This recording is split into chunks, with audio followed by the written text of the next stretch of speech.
श्रीः श्रीवेङ्कटेशप्रपत्तिः।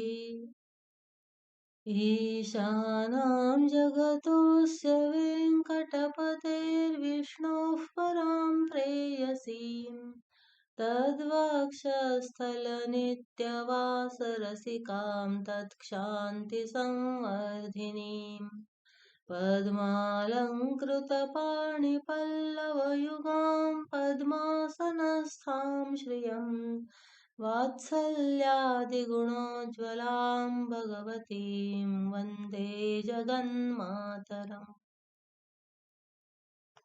श्रीमन्कृपाजलनिधे कृतसर्वलोक सर्वज्ञशक्तनतवत्सल सर्वशेषिन् स्वामिन् सुशीलसुलभाश्रितपारिजात श्रीवेङ्कटेश शरणौ शरणं प्रपद्ये। आनूपुरार्पितसुजातसुगन्धिपुष्प सौरभ्यसौरभकरो समसन्निवेशौ सौम्यौ सदानुभवनेऽपि नवानुभाव्यौ श्रीवेङ्कटेशचरणौ शरणं प्रपद्ये।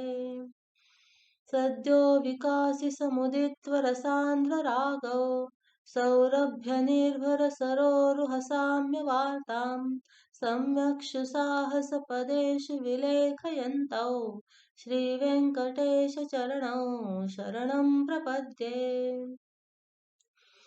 रेखामयध्वजसुधाकलशातपत्र वज्राङ्कुशाम्बुरः कल्पकशङ्खचक्रैः भव्यैरलङ्कृततलौ परतत्त्वचिह्नैः श्रीवेङ्कटेशचरणौ शरणं प्रपद्ये।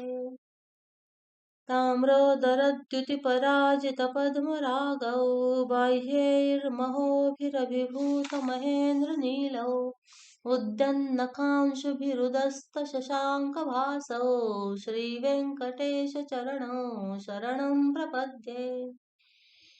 सप्रेमभीतिकमलाकरपल्लवाभ्यां संवाहनेऽपि सपदि क्लममादधानौ कान्तावमावाङ्मनः सगोचरसौकुमार्यौ श्रीवेङ्कटेशचरणौ शरणं प्रपद्ये। लक्ष्मीमहीतदनुरूपनिजानुभाव नीलादिदिव्यमहिषीकरपल्लवानाम् आरुण्यसङ्क्रमणतः किल सान्द्ररागौ श्रीवेङ्कटेशचरणौ शरणं प्रपद्ये। नित्यानमद्विधिशिवादिकिरीटकोटि प्रत्युप्तदीप्तनवरत्नमहः प्ररौहैः नीराजनाविधिमुदारमुपाददानौ श्रीवेङ्कटेशचरणौ शरणं प्रपद्ये।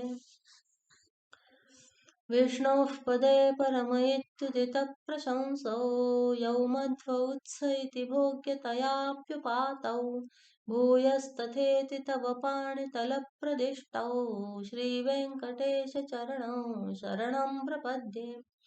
पार्थाय तत्सदृशसारथिना त्वयैव यौ दर्शितौ स्वचरणौ शरणं व्रजेति भूयोऽपि मह्यमिह तौ करदर्शितौ ते श्रीवेङ्कटेशचरणौ शरणं प्रपद्ये। मन्मूर्ध्निकालीयफणे विकटाटवीषु श्रीवेङ्कटाद्रिशिखरे शिरसि श्रुतीनां चित्तेऽप्यनन्यमनसां सममाहितौ ते श्रीवेङ्कटेशचरणौ शरणं प्रपद्ये।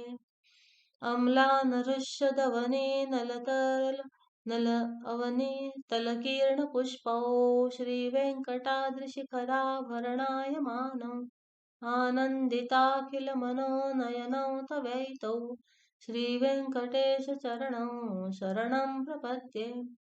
प्रायः प्रपन्नजनता प्रथमावगाह्यौ मातुस्तनाविव शिशोरमृतायमानौ प्राप्तौ परस्परतुलामतुलान्तरौ ते श्रीवेङ्कटेशचरणौ शरणं प्रपद्ये।